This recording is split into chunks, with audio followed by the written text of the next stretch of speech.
Real numbers, ये हमारे mathematics class 10 का पहला चैप्टर है और ये एक बहुत इंपॉर्टेंट क्राइटेरिया रखता है बाकी सभी चैप्टर्स में।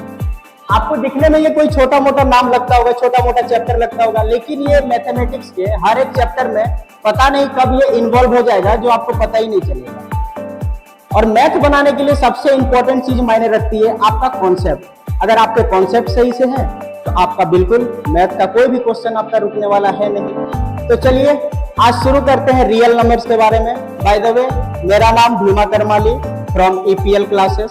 अगर आप हमारे चैनल पे आए हो, अगर आप हमारे चैनल से कुछ सीखना चाहते हो तो आप बहुत ही अच्छे प्लेटफॉर्म पे आए हो। और दूसरी बात, आपका टाइम जाया नहीं जाएगा और जितने भी क्वेश्चन और कॉन्सेप्ट आज मैं आपको करवाने वाला हूँ उससे बाहर आपका कुछ भी नहीं होना है और उससे ज्यादा आपको कुछ पढ़ना भी नहीं है। तो चलिए शुरू करते हैं रियल नंबर्स के बारे में।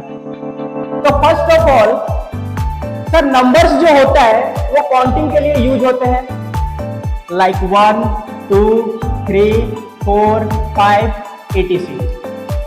इस तरह के सर जितने भी नंबर्स है, आप चाहो तो नेगेटिव नंबर भी ले सकते हो, -1 -2 0। जो भी यहां आप बोर्ड में देखे नंबर्स देखे जा रहे हो, ये सभी के सभी नंबर्स हमारे काउंटिंग में यूज होते हैं। और इन सभी नंबर का जब फर्दर डिवाइड किया जाता है तो आगे आपका real number, imaginary number, rational number, irrational number, even number, odd number, prime number, etcetera etcetera, ये बहुत ही वास्ट हो जाता है। लेकिन आज हम ओनली फोकस करेंगे रियल नंबर्स पे। अब रियल नंबर्स क्या होता है सर? तो रियल नंबर्स वैसे नंबर्स होते हैं, रियल नंबर वैसे नंबर होते हैं जिनको हम नंबर लाइन में रिप्रेजेंट कर सकते हैं। Represent on number line. तो वैसे नंबर जिनको हम नंबर्स लाइन में रिप्रेजेंट कर सके उसी को हम बोलते हैं सर रियल नंबर। जैसे कि आपका नंबर लाइन हो गया 0 1 2 3 4 -1 -2 etc। ये सभी आपके रियल नंबर्स होते हैं। अब सर जब रियल नंबर हमारे सामने जो है आया, जब रियल नंबर के बारे में लोगों ने जाना, तो एक बहुत ही शातिर इंसान था जिसका नाम था यूक्लिड। उसने रियल नंबर्स को लिखा और बारीकी से देखा। आइए जरा देखते हैं। यूक्लिड,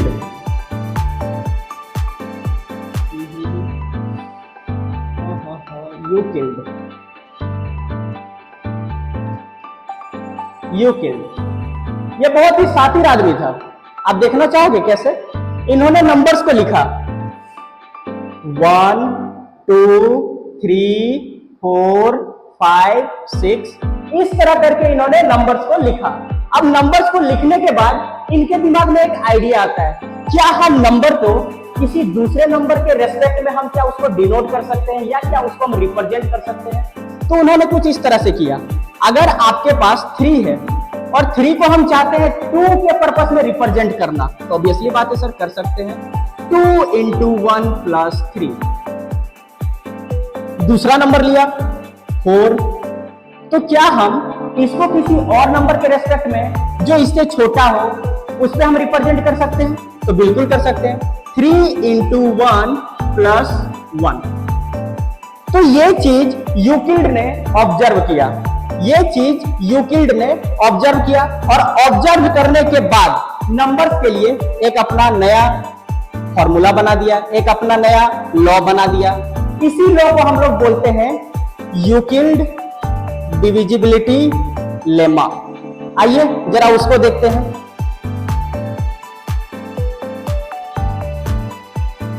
यूक्लिड डिविजिबिलिटी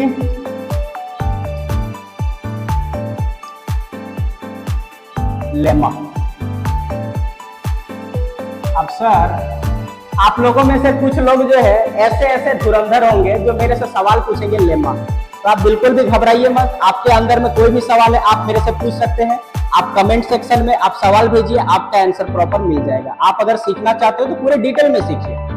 तो सबसे पहले सर हम बात करते हैं लेमा की। तो लेमा होता क्या है?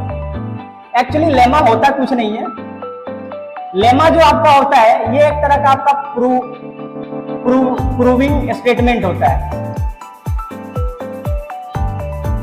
प्रूविंग स्टेटमेंट होता है जिसके थ्रू हम जो है अनदर स्टेटमेंट को प्रूव करते हैं। कैसे? तो आइए देखते हैं। जैसे कि आपने एक स्टेटमेंट सुना होगा कि ट्रायंगल के ऑल एंगल का वैल्यू होता है 180 डिग्री। तो ये एक तरह का रूल है, इससे ज्यादा ट्रायंगल का होना भी नहीं है और इससे कम भी होना नहीं है।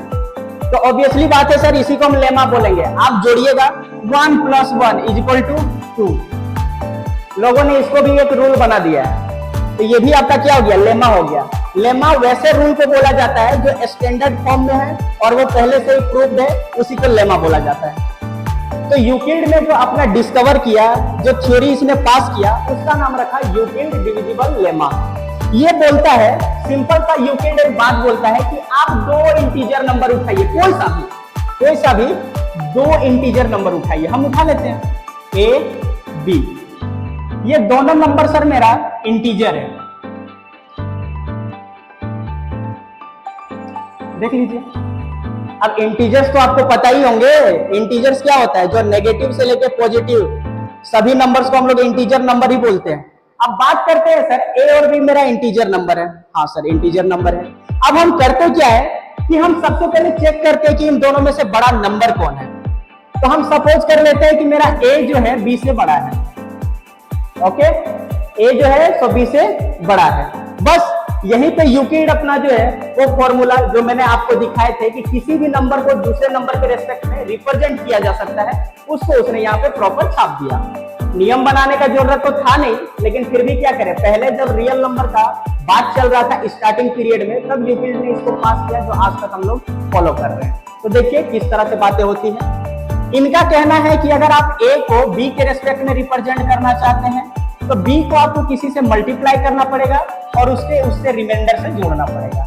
जहां पे ये जो आपका रिमाइंडर है, इसका वैल्यू जो है आपका लाई करेगा 0 के बराबर और बी से छोटा। इसका वैल्यू सर कुछ इस तरह से रहेगा। समझ में नहीं आया ना? कोई बात नहीं, एग्जाम्पल से समझते हैं। एग्जाम्पल के तौर पे मैंने आपको नंबर दिए 2 और 3। मैंने आपको नंबर दिए 2 और 3। तो अब देखिए, बाद बाकी ये यूक्लिड क्या बोलना चाहता है, चलिए उस पर बात करते हैं। तो यूक्लिड ये चीज बोलना चाहता है कि आप जो है 2 को किसी एक नंबर से मल्टीप्लाई कीजिए, मल्टीप्लाई करने के बाद जो बचेगा उससे जोड़ दीजिए, तो आपका वही नंबर आ जाएगा। क्या ये उसी फॉर्मेट में है? क्या ये उसी फॉर्मेट में है? बिल्कुल। अब सवाल ये चीज आता है कि सर ये फॉर्मेट हमको पता कैसे चलेगा कि किससे मल्टीप्लाई करना है और किससे जोड़ना है? बहुत अच्छी बात है, तो आइए आपको दिखाते हैं। मेन काम होता है कि अगर आपका प्लस, माइनस, मल्टीप्लाई और डिवीजन, अगर ये 4 चीजें आपका प्रॉपर सही है, तो आप भूल जाइए कि आपका कभी मैथ रुकने वाला है, क्योंकि ये 4 चीजें मेन बेसिक है और सबसे ज्यादा मेन अगर बोला जाए मैथ के टर्म में तो यही 4 को ही मैं बेसिस मानता हूं। अगर ये 4 चीजें कंप्लीट है तो आपका मैथ कभी रुकेगा नहीं। तो सबसे पहले जो बड़ा है, बड़ा को लिख दीजिए कि सर देखिए बड़ा लिख दिए। अब जो इसमें छोटा नंबर है उससे बस इसको डिविजिबल कर दीजिए। अब जब आप इसको डिविजिबल करते हैं तो 2 × 1 = 2, 1 रिमाइंडर आ गया। तो 2 को 1 से मल्टीप्लाई करना है और जो रिमाइंडर आया उसको बस जोड़ देना है, आपका नंबर आ गया। क्या सर ये 2, 3 पे ही अप्लाई होता है, बाकी सब नंबर पे नहीं होता? बिल्कुल अप्लाई होता है। एग्जाम्पल के तौर पे आप एक नंबर लीजिए 3 और 5। तो ऑब्वियसली बात है सर, इसमें से बड़ा तो मेरा 5 है, जैसा रूल हमको बोलता है। अब 5 को जब हम 3 से डिवाइड करते हैं तो मेरा देखिए नंबर्स आ गए कुछ इस तरह से कि सर अगर 5 को हमको 3 के रेस्पेक्ट में रिप्रेजेंट करना है तो 3 × 1 + 2। तो इस तरह से सर हम किसी भी 2 इंटीजर्स नंबर को छोटे नंबर के रेस्पेक्ट में ऐसे रिप्रेजेंट कर सकते हैं। बस यूक्लिड ये कहना चाह रहा है, इसमें जो उसका इंग्लिश का जो उतना बड़ा सेंटेंस दिया है ना, उसका बस यही मतलब निकलता है। अब इसमें कुछ मेन बातें आती है जो हम लोग को देखनी चाहिए। सबसे पहले सर हमने फॉर्मूला यूज किया था A = BQ + R।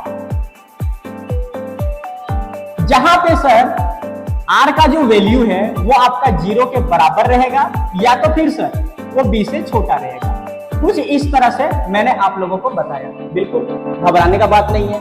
अब इसमें जब यूक्लिड इस चीज को जब प्रस्तुत किया तो उसको पता ही नहीं था कि इसके कारण एक बहुत बड़ा इन्वेंशन हो चुका है। अब पूछिएगा कैसे, तो आइए देखते हैं। यहाँ पे कुछ मैथमेटिशियन लोगों ने बोला कि अगर आप ए को डिविडेंड बोलते हो, अगर आप ए को डिविडेंड बोलते हो, बी को डिविजर बोलते हो, बी को डिविजर बोलते हो, क्यू आपका जो है क्वोटिएंट हो जाता है और आर आपका रिमाइंडर हो जाता है, तो सर यहां पे मेरा एक फॉर्मूला नया बन के आता है, that is called dividend equal to divisor multiply quotient plus remainder. ये एक संयोग से यूक्लिड के थ्योरम से ही ये चीज हम लोग जो डिवाइड में यूज करते हैं, ये चीज जो है संयोग से यूक्लिड के थ्योरम से ही आया। अगर आपके पास डिवाइड दिया हुआ हो कि सर 15 को हम जब किसी भी नंबर x से डिवाइड करते हैं तो मेरा नंबर आ जाता है 2, मेरा नंबर आ जाता है 2। तो सर यहाँ पे x है क्या वो हमको पता चले। 15 के जगह पे आप कोई दूसरा डिजिट, बड़ा डिजिट लेना चाहते हो तो ले सकते हो, क्योंकि लोग हमेशा बोलते हैं सर आसान आसान चीजें बताते हैं। तो ठीक है, आपके पास x एक डिजिट है, आप नंबर ले लो 24। जब आप इसको इससे डिवाइड करते तो आपका 2 आता है। तो आप यहाँ पे देखिए कि सर 24 आपका किस चीज का काम करता है। इसको अगर आप सिंपल फॉर्म में लिखना चाहें तो आप ऐसे भी लिख सकते हो कि x को आप 24 से डिवाइड कीजिए, आपका 2 आएगा और ये 24 सर पूरा कट जाता है। यानी कि सर रिमाइंडर आपका कितना आया, 0। रिमाइंडर आपका कितना आया सर, 0। और ये आपका क्या हो गया सर, क्वोटिएंट। और ये आपका क्या हो गया सर, डिविजर। और ये चीज आपका हो गया सर डिविडेंड। अब आप x का वैल्यू चाहते हो, बस इस फॉर्मूला में पुट कर दो। सर डिविडेंड कितना है, 24। Okay 24, let's celebrate. डिविजर कौन है सर, x है। क्वोटिएंट कितना है सर, 2 है। रिमाइंडर कितना है सर, 0। कोई दिक्कत नहीं सर। अब इसको जब हम आगे सॉल्व करते हैं तो ये चीज मेरा आ जाता है sir 24 is equal to x plus 2। अब यहां से 2 को सॉरी मल्टीप्लाई है,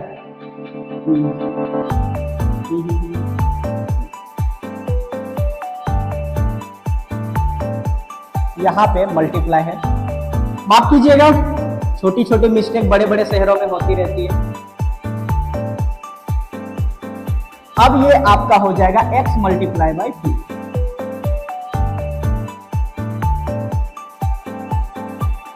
बीच में मल्टीप्लाई। अब इस 2 को जब आप इधर लाते हो तो आप यहाँ पे देखिए 24/2 इज इक्वल टू x और ये कट पिट के कितना आ जाएगा जी, 12। तो क्या अब हम यहाँ पे 12 से अगर 2 का टेबल पढ़ेंगे तो 24 नहीं आएगा, आएगा। तो यहाँ पे दो चीजें हमारे सामने आती है कि इस फॉर्म में हम छोटे डिजिट के द्वारा बड़े डिजिट को रिप्रेजेंट कर सकते हैं, और दूसरी चीज सर हमको ये फॉर्मूला मिलता है, इसलिए हम लोग यूक्लिड डिविजिबिलिटी लेमा को पढ़ते हैं। ये आपका रहा कॉन्सेप्ट 1। इससे बहुत सारे क्वेश्चन बनेंगे। ये रहा आपका कॉन्सेप्ट 1। अब सर इसके बाद बात आता है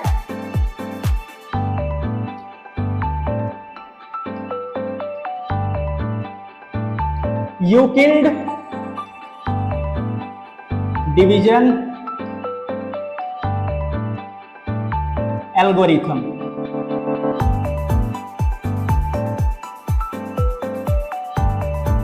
अब कुछ लोगों के पेट में ये बात पचेगा नहीं कि सर ये अब एल्गोरिथम कहां से आ गया और इसका क्या काम है। एक्चुअली एल्गोरिथम अगर आप देखोगे तो एल्गोरिथम कोई बड़ा चीज नहीं है। एल्गोरिथम बस जो है ये आपका किसी भी क्वेश्चन को जब आप स्टेप बाय स्टेप सॉल्व करते जाते हो ना, तो उसी को हम लोग बोलते हैं एल्गोरिथम। जब आप किसी भी क्वेश्चन को स्टेप बाय स्टेप सॉल्व करते जाते हो तो उसी को बोलते हैं एल्गोरिथम। अब भाई कंप्यूटर वाले और प्रोग्रामिंग वाले ये मत बोलना कि नहीं सर एल्गोरिथम कुछ और भी होता है, तो भाई वो कंप्यूटर के फील्ड में होता होगा, हम लोग मैथ्स की बात करेंगे। अब आगे आते हैं कि यूक्लिड डिवीजन एल्गोरिथम आपसे कहना क्या चाहता है। तो यूक्लिड डिवीजन एल्गोरिथम आपको ये चीज कहना चाहता है कि सबसे पहले मैंने आपको बताया था यूक्लिड बड़ा शातिर आदमी था, और शातिर आदमी जो होता है ना आलसी भी होता है, उसको बस बना बनाया चाहिए, बैठे बिठाया चाहिए, वैसे लोग होते हैं शातिर लोग।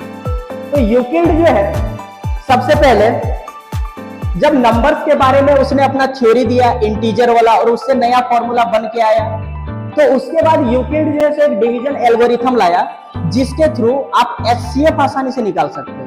अब आप में से कोई पूछेगा कि सर एचसीएफ होता क्या है, तो एचसीएफ जो होता है, एचसीएफ कोई बड़ी बात नहीं है। आपके पास अगर दो नंबर्स हैं तो इनमें से सबसे बड़ा कॉमन फैक्टर कौन है, वही चीज आपका बताता है एचसीएफ। जैसे 2 को लिखना चाहे तो 2 into 1 और 4 को लिखना चाहे तो 2 into 2। इनमें से सर कॉमन नंबर कौन वाला है, यही चीज आपका बताता है एचसीएफ। सर ये तो इतना आसानी से निकल गया, ये तो इतना आसानी से निकल गया, लेकिन भाई ये छोटे छोटे नंबर से, जब बड़े नंबर्स आपके पास आएंगे ना तो हालत खराब कर देंगे। तो एचसीएफ निकालने के लिए अगर बड़े नंबर्स आपके पास हो तो उसका सबसे पहला शॉर्टकट अगर बोला जाए अप्रोच, तो वो यूक्लिड नहीं दिया था, नहीं तो उससे पहले हम लोग डिवाइड वाला जो बड़ा वाला रूल है ना उसको फॉलो करते थे। एक क्वेश्चन के साथ इस टॉपिक को हम लोग समझेंगे। सबसे पहले यूक्लिड डिवीजन एल्गोरिथम यूज क्या होता है, सर ये एचसीएफ फाइंड करने में आपका यूज करता है, फाइंड एचसीएफ, ये चीज फाइंड करने में आपका यूज करता है। अब कैसे करता है आइए देखते हैं। एक सवाल है आपके पास 117 एंड 14। अगर सर आपको इन दोनों नंबर से एचसीएफ निकालने हैं तो ऑब्वियसली बात है एचसीएफ निकालने के लिए हमारे पास दो रूल है। सबसे पहला आपका जो डिवीजन रूल है, और दूसरा आपके यूक्लिड का जो एल्गोरिथम रूल है, यूक्लिड डिवीजन एल्गोरिथम। ये दो रूल है, आपको कौन सा अच्छा लगता है आपको पता चल जाएगा, और क्यों ये टॉपिक आपके सिलेबस में है आपको देख के ही लग जाएगा। मैथ्स को फील कीजिए, उसका कोई ना कोई यूज है तभी आपके सिलेबस में है, वरना वो नहीं होता, क्योंकि लोग एक फॉर्मूला बनाने के लिए अपनी पूरी जिंदगी दे देते हैं। तो आइए जरा इसको देखते हैं। अगर हम सर 14 को डिवीजन वाला रूल से सॉल्व करें तो ये मेरा 14 हो गया सर, और ये मेरा 117 हो गया। अब जरा आप लोगों को अगर टेबल पता हो तो जरा बता दीजिए कि टेबल सर ये कितने बार में जाएगा, 8 बार में। 8 चौके 32, 8 एका 8, 8 9 10 11, यहाँ पे 5 बच गया। अब सर डिविजिबल रूल क्या बोलता है कि जब आपका एक नंबर उसको काट दे तो उसके बाद जो है ये दूसरा नंबर को सामने लाना है। अब इसको दीजिए तो 5 2 जा 10, ये आपका आ गया 4।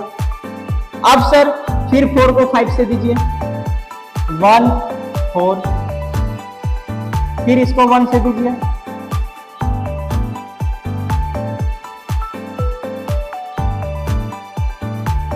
तो इस तरह से जो लास्ट फैक्टर आपके पास निकल के आता है, यही लास्ट फैक्टर या लास्ट डिवीजन, ये लास्ट डिवीजन, लास्ट डिवीजन, ये जो लास्ट डिवीजन आपके पास 1 आया, ये इसका निकला सर एचसीएफ, ये इसका निकला सर एचसीएफ। अब यूक्लिड जो है वो बड़ा आलसी आदमी है, वो क्यों चाहेगा कि हम इतना लेंथी डिवीजन करें, सर टेबल पढ़ना पड़ता है, काटना पड़ता है, अगर कहीं गलती हो गया तो मेरा एचसीएफ गलत भी आ सकता है। तो यूक्लिड इस चीज को नोटिस किया और उसने अपने एल्गोरिथम दिए, अपना फॉर्मूला दिया जो पिछले वाले फॉर्मूले पे बिल्कुल बेस्ड है। तो आइए जरा उसको डील करते हैं।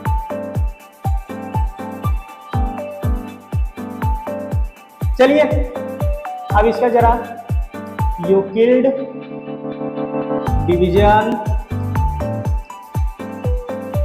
Algorithm.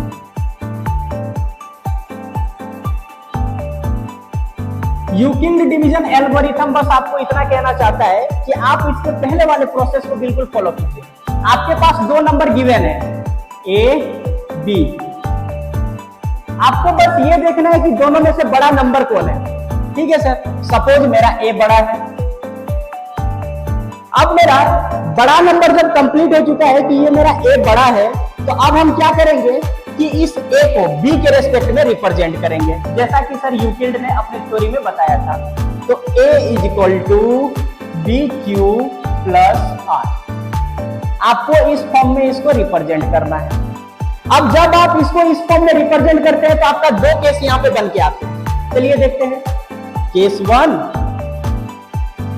And case 2। Case 1 and case 2।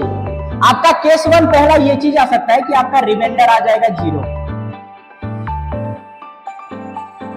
आपका रिमाइंडर सर आ जाएगा 0। अगर रिमाइंडर 0 आ गया तो ऑब्वियसली बात है कि ए और बी का HCF अगर आप निकालना चाहते हो तो वो निकल जाएगा सर बी। केस 2 आपका ये चीज कहता है कि अगर आपका रिमाइंडर जो है 0 ना आए तब क्या करें सर? अगर 0 ना आए तब क्या करें? तो ज्यादातर कुछ नहीं करना है, इस प्रोसेस को आगे बढ़ाना है। प्रोसेस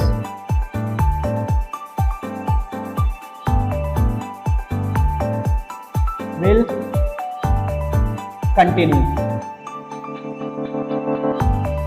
अब सर प्रोसेस कंटिन्यू कैसे होगा? तो प्रोसेस कंटिन्यू इस तरह से होगा कि अब बी को जो है आपको आर के रेस्पेक्ट में रिप्रेजेंट करना है। सर के ऊपर से गया क्या? कोई दिक्कत नहीं है। तो यूक्लिड भाई साहब जी बोले थे कि अगर आपको HCF निकालना है तो सिंपल सा बात है, उसके एल्गोरिथम को फॉलो करना है जो पिछले वाले लेमा में उसने दिया था। आपको इस फॉर्म में लिखना है। अगर आपका रिमाइंडर 0 आ जाता है तो आपका HCF सर ये छोटा वाला नंबर ही हो जाएगा, ये छोटा वाला नंबर ही हो जाएगा। और अगर आपका रिमाइंडर 0 नहीं होता है तो वहां पे आपको इस प्रोसेस को कंटिन्यू करना है रिमाइंडर के रेस्पेक्ट में, और तब तक करना है जब तक कि 0 ना आ जाए, जब तक कि 0 ना आ जाए। अगर इसको समझने में दिक्कत हो रही है तो आप इसका एग्जाम्पल देखिए, देखिएगा आपके दिमाग में ये बिल्कुल बैठ जाएगा। आइए देखते हैं। सबसे पहले सर हम नंबर एज्यूम करते हैं 2 और 6। अब सर इन दोनों में से बड़ा डिजिट कौन है? 6 है। हम इसका HCF निकालना चाहते हैं तो डिवाइड करके देखते हैं। इस 6 को रिप्रेजेंट करते हैं सर 2 के रेस्पेक्ट में, तो 2 × 3 + 1। इस फॉर्म में इसको रिप्रेजेंट किए 0, इस फॉर्म में इसको रिप्रेजेंट किए। क्या ये रिप्रेजेंट हो गया? हो गया सर। आप बोलोगे हाँ सर हो गया। इस फॉर्म में बिल्कुल sir as it is represent हो गया। जो बड़ा नंबर था आपने बड़ा नंबर को इधर लिया और जो छोटा नंबर है उसके रेस्पेक्ट में सर उसको रिप्रेजेंट कर। तो अब आप यहाँ पे देखिए कि आपका रिमाइंडर यहाँ पे 0 आ चुका है, रिमाइंडर यहाँ पे 0 आ चुका है।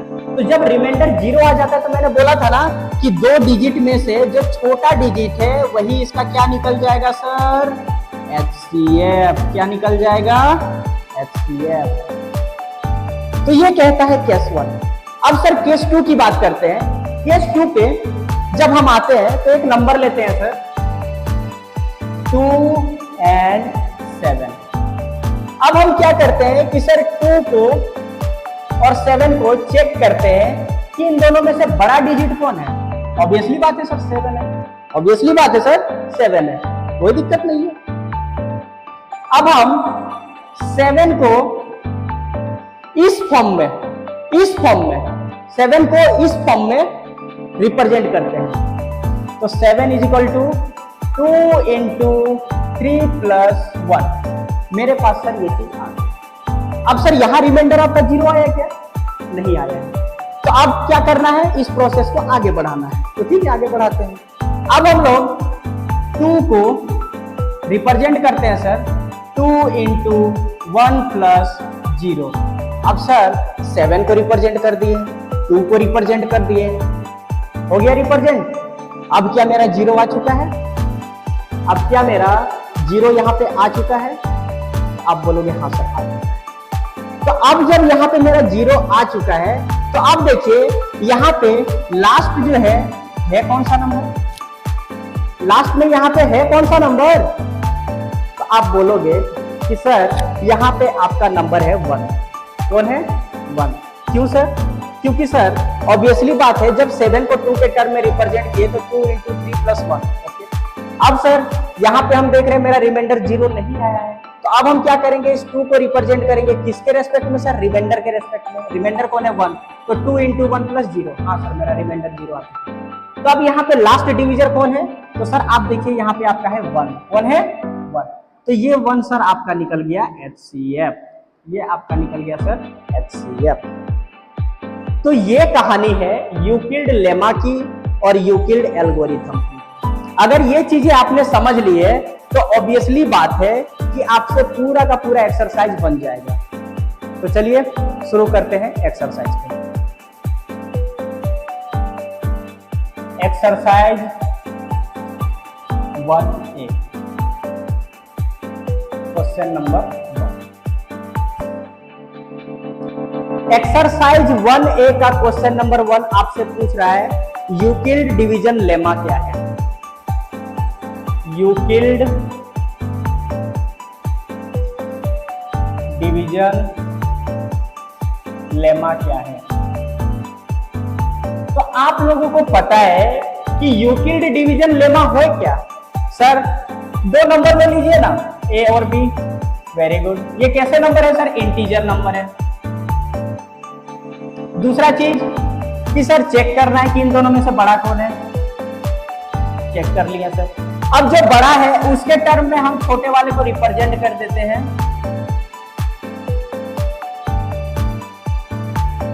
यही है सर यूक्लिड डिवीजन लेमा। यही है सर यूक्लिड डिवीजन लेमा। ये आपका रहा पहला क्वेश्चन। अब दूसरा क्वेश्चन सर,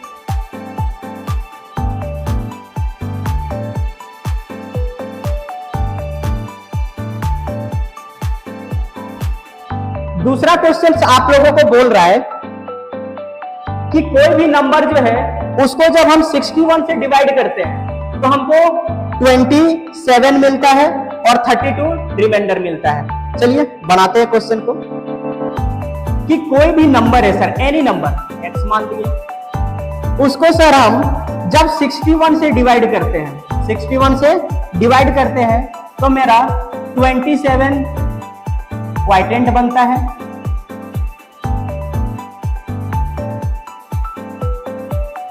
और दूसरी बात सर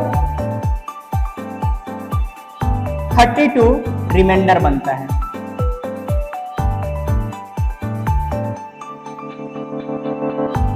ओके, तो आपसे पूछ रहा है कि ये नंबर कौन सा है? x। ये नंबर कौन सा है? x। इतना सा आपको क्वेश्चन बस पूछ रहा है। तो ठीक है, आइए इस क्वेश्चन को करते हैं। सबसे पहले सर हम देखते हैं मेरा गिवन क्या क्या है।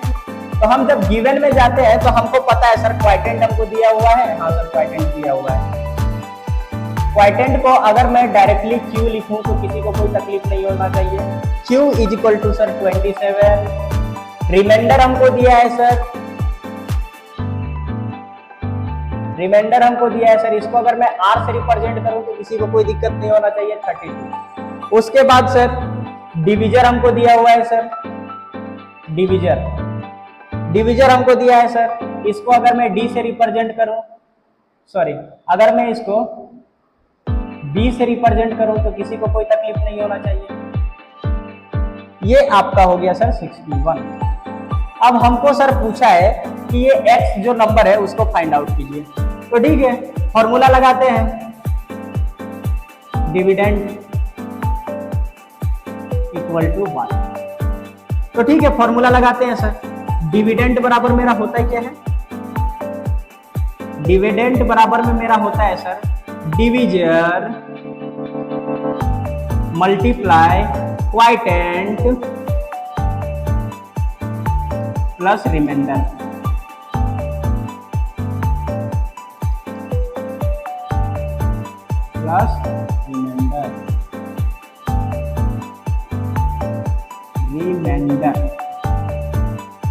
डिविडेंड का वैल्यू सर हम x कंसीडर किए हैं, डिविजर का वैल्यू सर 61, क्वाड्रेंट का वैल्यू सर 32, रिमाइंडर का वैल्यू सर 27।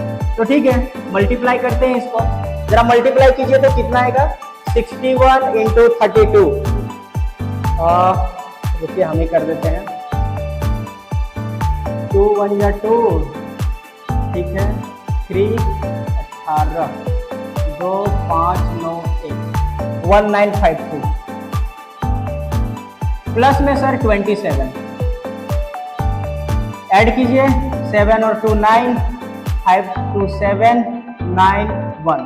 ये सर आपका निकल गया आंसर, ये आपका निकल गया आंसर। तो आपने देखा कि यूक्लिड डिवीजन एल्गोरिथम का आपको यहाँ पे भी यूज करना है, डिविडेंड, डिविजर, रिमाइंडर निकालना।